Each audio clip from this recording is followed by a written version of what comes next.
So, yes, now it works. Great. So, hi again, and I think I would like say who is on air, which is Nicolo Degiorgis and Delort. And Nicolo made the great set of books, this one. And we're gonna talk about it today because we were super lucky to get it for the Academy of Fine Arts Belgrade. I will just shortly take a look and say that you're a visual artist working across media, but I know you mainly from books side. So I know most of your works as in book form. Yeah, right. But I now actually read that you are trained in sinology and political science. Wow, that's a cool background. Well, it's yes. I mean, I did my bachelor in Chinese, and then I studied several times political science without success. So I never finished my master. And yes, so I work a lot with the book form, and I mean the connection came through photography because I mean I started to work during my university years as photographer. And a lot of the project I started at the beginning, and still most of them are still based on images. So I think the book form in one way or another is the perfect fit. So I see myself, yes, as a visual artist, but I think like, yes, maybe, yeah, it's very abstract, but yes, I guess so. Okay, so, but it starts with the photography more. Well, I know where it starts. It starts prior to photography. I don't know, it started with books, I think, because I always have been a fan of books and I always wanted to become a writer, but I never managed to write well. So I kind of ended up doing a heartbreaking story. Yes, I kind of ended up doing books, but with images because those come more easily. I had to think about quotes of a Vienna-based artist, Philipp Menzingen. He posted his picture and said, this painting, or the whole series, is eine Geschichte von Scheitern. So it's a story of failures.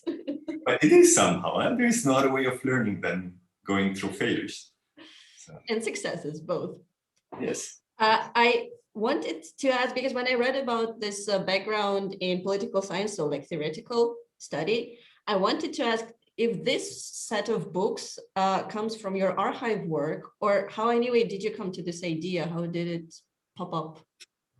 Well, I think, it was an idea that started, so with the publishing house that I work, like Rohof, which is my imprint. So it started as a self-publishing company and now it's becoming something different.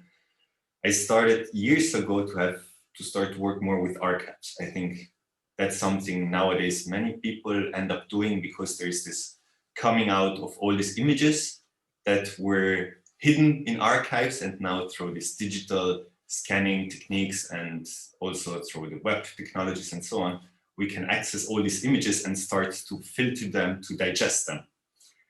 So I had this idea of creating fanzines from old archives when I was teaching here at the university in Bolzano, where I live. Oh.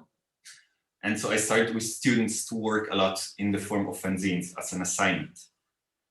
And later on, during a residency I did now, when was it, 2018? I think 17, 18 or something, when I started to really work on the project and on the research and on the layout. I was doing a residency in Amsterdam at Rijksacademie. And it was a time where I was thinking a lot about images and visual literacy. So the concept of visual literacy, so that we have a certain amount of images that we keep on working on. So, I mean, obviously this vocabulary expands, but very slowly nowadays. Despite having so many images coming out, I think a lot, like the basic grammar comes from the 19th century somehow. And that is partially due to, I think, to how printing advanced at the time, color printing, and also through the creation of images, through photography. So that was the time when photography was created. That's why there are so many photography books inside also. I mean, among Yes. Well, we did 2 volumes and we're still working on. So now I have another person working also with me on the project, more on the text side. So we are expanding it further and further. Uh-huh. And so the volume you have is, there is a lot of photography in there. Then it becomes a bit less, but yes, indeed. Okay, that's cool. You answered a bit, or you guided to the next questions we have, because there were quite some people already in our Prolitia studio coming and viewing the book, and they asked also, is it just a reprint, or did you edit the book? And if it's just a reprint, but where's the text? Because sometimes on the back of the book you say like so many illustrations and the text by somebody, but there is not much text inside, obviously. Yeah, and I will show maybe later some books, or I mean, because we talked about the Mark Blaine, so it looks like this, and then in the back it says what is it actually. Well, the idea was to remove completely the text. So I didn't edit. So there are some rules that I follow in how to do these books. So one is the same size. Yeah. So, but luckily at the time, the books were somehow very similar proportions. Really? So, I mean, yes, so it's quite easy to make them fit. I mean, sometimes I have to zoom in, but then I zoom in on all the pages. The other rule is that I don't select pages where you have text and images. So it is only about selecting pages that only have images and reprinting the page 1-to-1. So there is no edit. There is sometimes a bit of restoration. I do that. So I mean, if the book is in a very bad shape, I kind of retouch it sometimes, but not that much. So I also like that paper, like that you have also a photograph of the book at that time. Okay. And the text, and now we are including a text which is more about, it's a hybrid. There are different, we are like doing sets of 5 books, of 5 fanzines at the same time. So 5 of these booklets in one that are under the same topic that somehow, and within these books, it's also how it's bound, it's in a particular way. And then you have the text that somehow discuss the topic, but also not necessarily in a scientific way. Sometimes it's more historical and sometimes it's more poetic. So it's kind of also an artist project. It's a collaboration. Nice. But the text are excerpts from old books or new created text? It's text, Allegra Baggio Corradi, the person I work with, who writes those texts. Ah, cool. But can it be that then this booklet is a result or the excerpt of a book like this thick? Yes, it's always like that. It's always like that. Whoa. So those books are, most of them are really big, not all of them, but most of them have really, really lots of text. So at the time, images were an illustration of the text. And now we are like inverting it and creating an illustration of the images through the text. That is a bit the idea.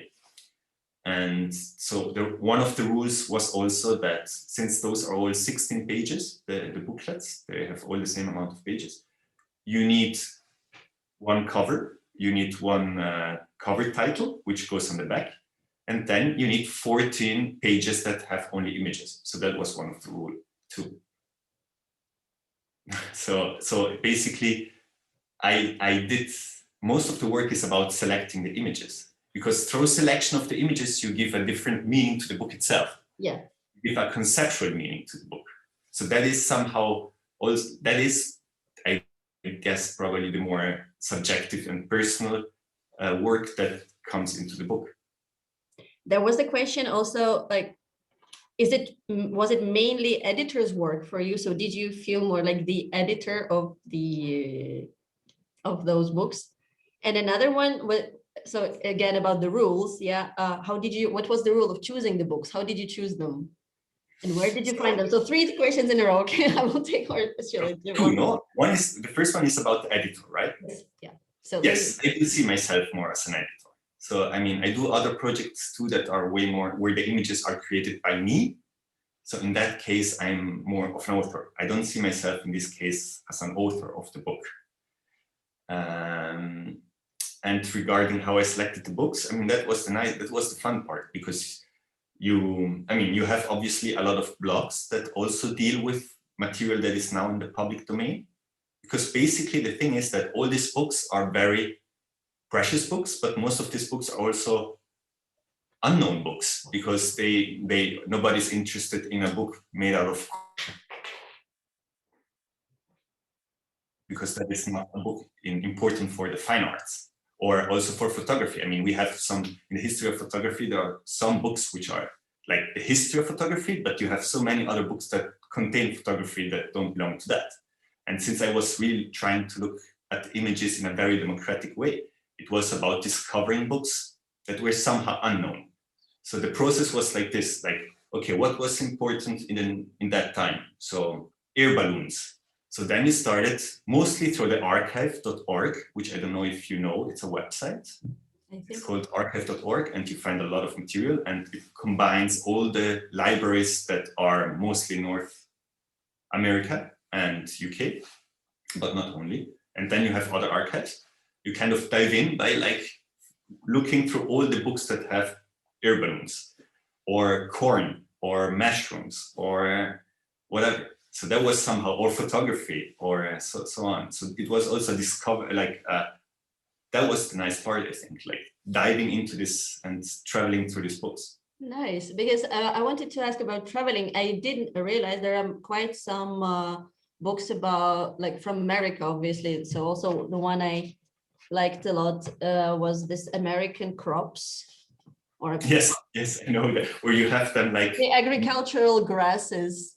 Yeah? Yes, that's amazing, where they are like, they don't fit in the page, so they turn them. Yes, yeah. That's genius. Yes. Yeah. And also super nice. And yes. So I, in my romantic imagination, I thought, oh, Nicolo took 5 years, went to America, was sitting in the library. No. I think that is coming now. So that came after the book came out, like after the first volume came out. And for example, when I was last year in Vienna, I also went to, we started with the Albertina also a bit to research their books and so on. So now it comes this part. But unfortunately, not every country has digitalized all its libraries and put them online. And it's a work that we are now doing also analogically.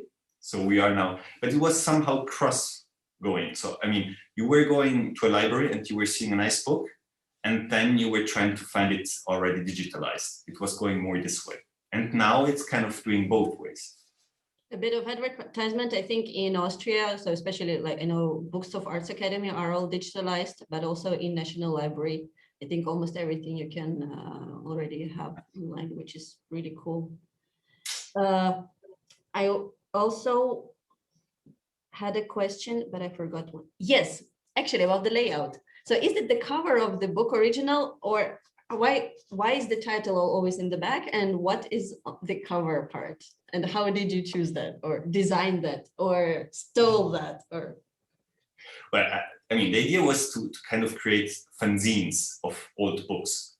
I mean, one of the reasons I did this project was as having teaching material for myself when I teach about bookmaking and about visual literacy. So, I mean, it's a good project to do workshops on. So, I mean, the idea is also to have a flow of images. When I work with this box with students, I kind of make them look as if they would like go through an Instagram account. So really like very quick, like being overflown by images.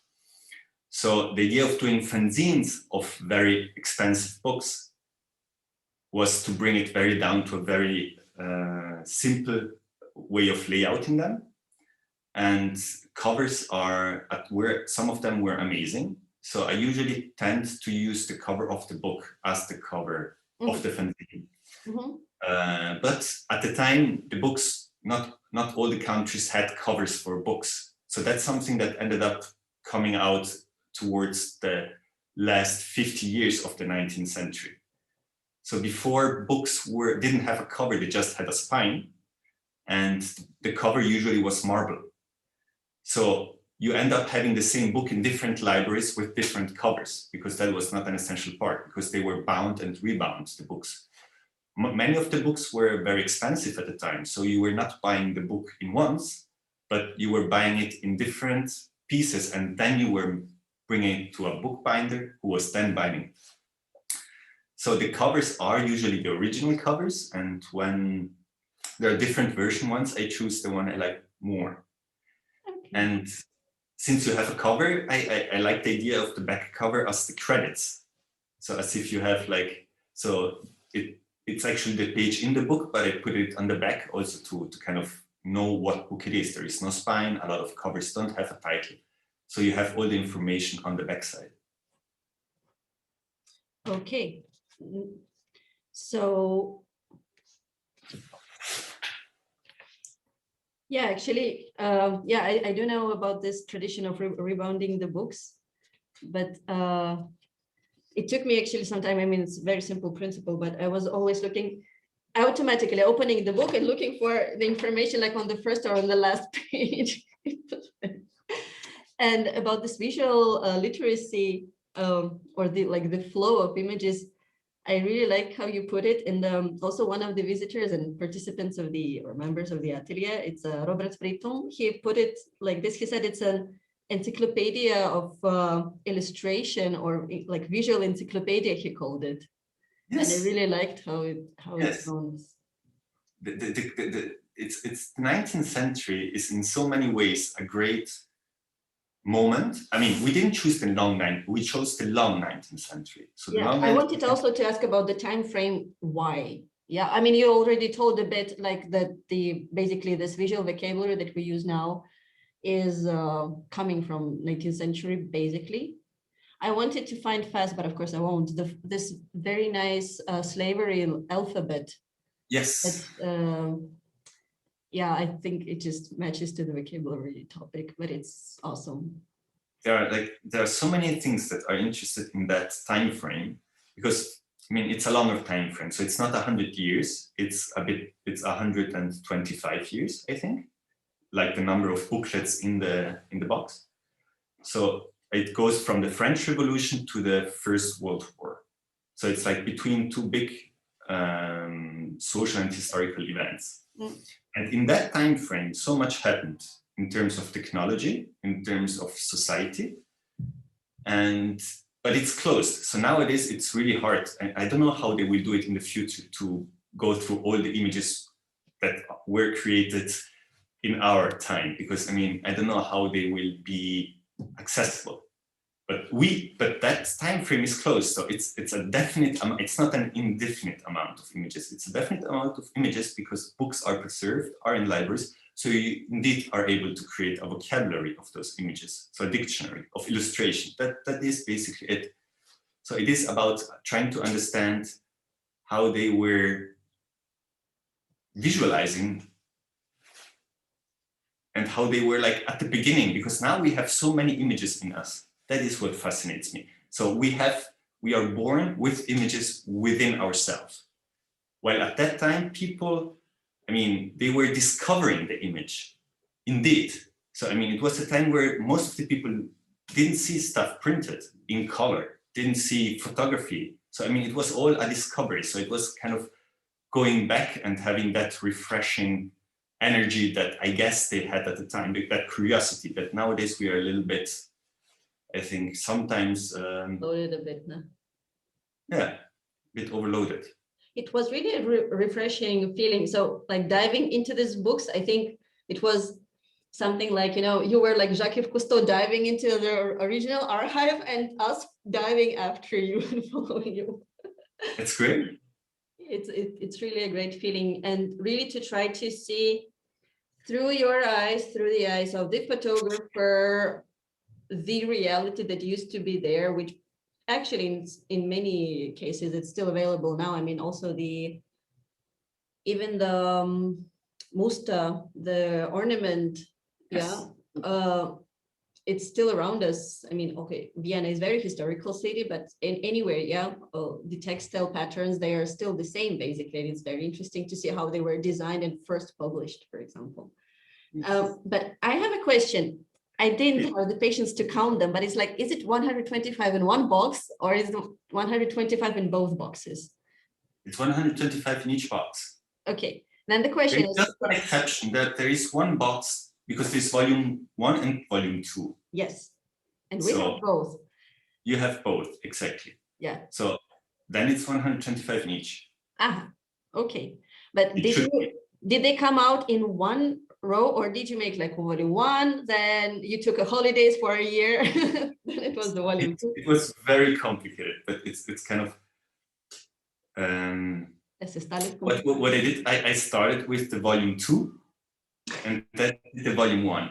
But the thing is that I just kept on finding so many and so many and so many that I mean, at the beginning I wanted to do only 30, and then it grew and then it grew, and I didn't know how to do it. So when I printed the volume 2, which is the one you have there, you have and then I came up with the volume 1. I did not know how to Did you print the volume 2 with the number 2, or did you print volume 2 with number 1? Well, it's a very complicated thing. You don't want to get into that. So now you have volume 1 and volume 2. The only thing is that volume 2 came out before, and when I did volume 1, I did not know how to make them different. And the way that I ended up doing it is that one has 2 staples and one has only 1 staple. So since the immediate thing is to have 2 staples on the back side, and I had to do the volume 1, then I said, okay, the volume 1. I'm sorry. Aha. Jesus Christ. You know what? My son was the only one who realized the difference. I mean, these child books, you know, like see 10 differences in the pictures. He's much more attentive than all us here, because he was like, hey mom, here is this one thing and here too. And of course I forgot it immediately. He was the first one, of course, to see the books.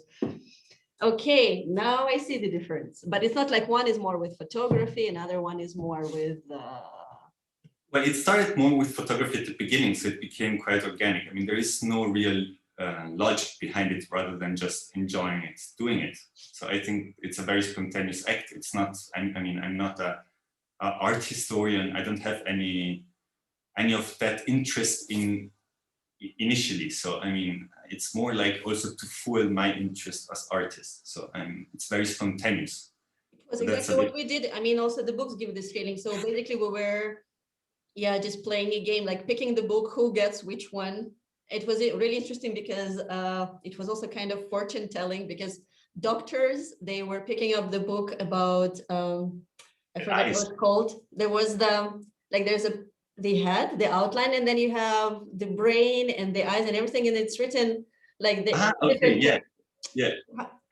book of life. Yes, the book of life. So the doctor got the book of life. Then my kid got the ghost book, and then so there also, of course, everybody is a fan. Also Aldo Genotti, from whom you actually, I know he works. He's a big fan of this, the whole book, when there's a hole through the whole book, and then there are illustrations matching the whole. It's super cool. Well, then I think one of the interesting things of the time too is that, I mean, there was not a real concept of fine art yet. So, I mean, these were all illustrations. So we see them nowadays with a bit of different eye that they were seeing now at that time. So the Book of Life, which are like very strange illustrations of it's, I mean, it's an esoteric religious book. So it's something, but I mean, those were meant to be illustration of theoretical content. Also the ghosts, I mean, it was not a children book. I mean, it was like illustration of possible visions of ghosts. So this idea of not having this division between reality and science and art. I mean, it was one very organic thing at the time, and I like that a lot. Because you have all this, and nowadays we talk so much about fake news and so on, but at the time it was not so much different. I mean, you did not know what was science and what was not, because so many sciences were discovered at the time. I was just trying to look for the ghost book, but I think I won't manage to find it. Yeah, that's an amazing book, because I mean, it's a book where you have this illustration of ghosts, and they're all different ghosts. And then at the end, you have a rainbow, which is seen as a ghost. So, I mean, these are these little things that I enjoyed a lot doing the project with. And sometimes you can tweak them. So, I mean, sometimes it's the book itself, and sometimes by selecting certain images, you give it a particularly strong new meaning that it was not initially thought like that, but I also play a little bit with it. But of course, the editor's work does influence, the content and the message. Yeah. Yes, yes. Okay, but you can go and find the original book and see the original message. I mean, nobody stops you from doing that. Yeah, sure. No, but this is really a great view on the long 19th century. I see we're short out of time already, and I just wanted to come back shortly to 21st century because and just to ask what you and Rorhof are doing now. You told me you had a book fair yesterday. Yes, we have. What's coming up next? So we have a book fair. It's a book and food fair. So it's for publishers and farmers. So they come here at Rorhof and they can sell their products, books and food. And yesterday we have it every Wednesday afternoon, and you have to pay a ticket. And for the ticket, you get one of these fanzines. So it's one of these 19th century fanzines. So you can buy one for €3.50, and then you can enter the fair. Can you please tell the address? Yeah, please, no, come. It's on the website, rorhof.com. And no, please, everybody's welcome until the end of June. So we invite a lot of different publishers. So if anybody wants to come from Vienna, creating a talk or presenting books, please come. Artist books, self-publishers. I mean, don't worry. We'll give you a table and you can just sell your books and present your work. And having aperitivo, I mean, it's done with a very good wine company that does biodynamic wine. And so it's all nice.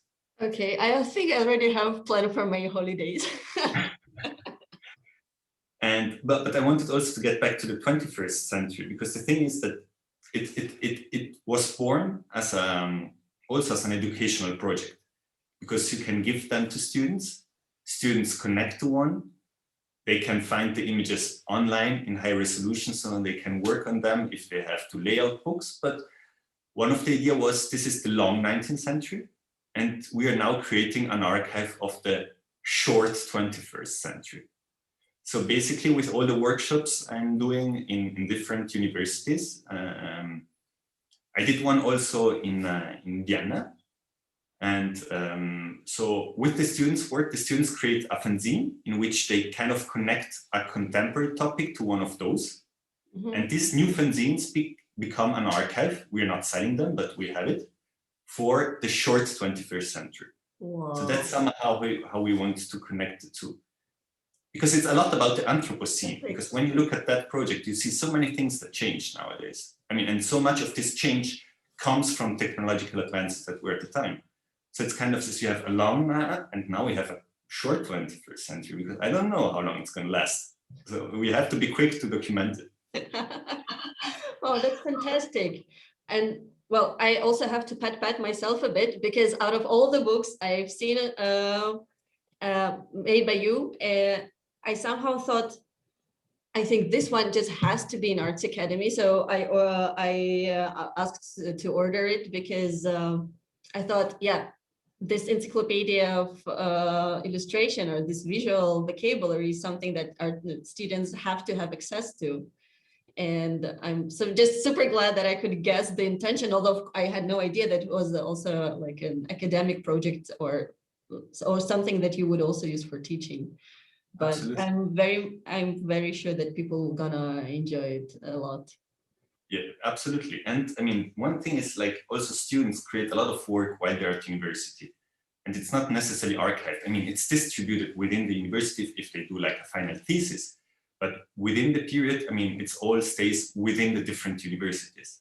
So a lot of times they have a body of work, which might be photographic or painting or illustration or whatever, that somehow relate to one of those books. So this allows them to have also their work somehow archived in a meta-archive, which is above or like on a different level than institutional or academic one.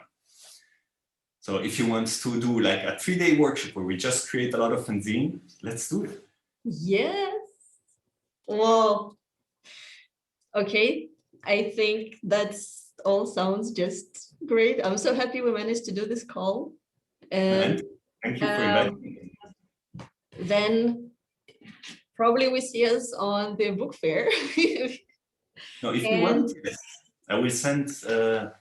And I'm gonna talk also to the to the library again about about the workshops and these possibilities, because it's wonderful. Yeah, I will also add it to the so I think this video I will share within Academy network and also in the our is it okay if I do it like online something thing? Yes, you mean if we do online? No, what do you mean? If you do online something, or what? If I upload this video like free access so people can watch it, and then I will just Fine. yeah, and then I will put also all the links so people can follow and see it. Definitely. Actually, there was one more book that I wanted to have in the Arts Academy. I think it's your first book because you're coming back to the childhood. I mean, to finish with what we started. There is the book that you made about your hometown, about Bolzano. Yes. And it's amazing. And I thought, okay, it seems this person knew from the beginning what he likes to do in life. Well, I don't know if it's what I like to do in life, or it was like my teacher that made us doing that kind of didn't give me an option to do anything else afterwards. But one way or the other, I mean, that's my path. I mean, that book, it's a lot about mapping where you come from, the concept of home. So it's kind of also, this is an edited book, so it's a different thing. But my books are a lot about mapping certain areas that's in context where I live, usually. Also, Hidden Charm is just incredible. I can also say and recommend. Thank you. Yeah, but that's a good example. So it's kind of trying to understand, create a personal concept of your home. I don't know how, I mean, it's partially it's geography, partially it's sociology, historical, and Heimatkunde, which is this strange political abstract science, term. don't forget. Yes, political science, definitely. And I mean, it all comes somehow into this Heimatkunde. I don't find any better way to describe it. It's just because it's somehow meta, although it has been a lot used in different contexts, not necessarily always positive. Heimatkunde, that's a book about erasing this pre-idea of your home and creating your personal one. Because nowadays, I mean, we have children that come from everywhere, and our home, we should think a lot about rethinking our home in time where so much nationalism is undergoing and underlying everything. Well, our atelier, which is very international, Proletea studio in Vienna, we're also working with the topic. So I feel very much on one wave with you in this.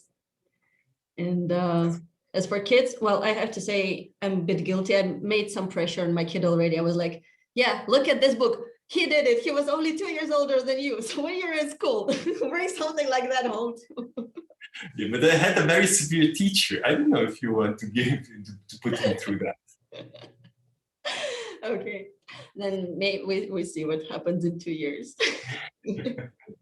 Well, I hope we're in contact before that too. I see it's gonna blink now and we're soon over. So I thank you so much for this talk.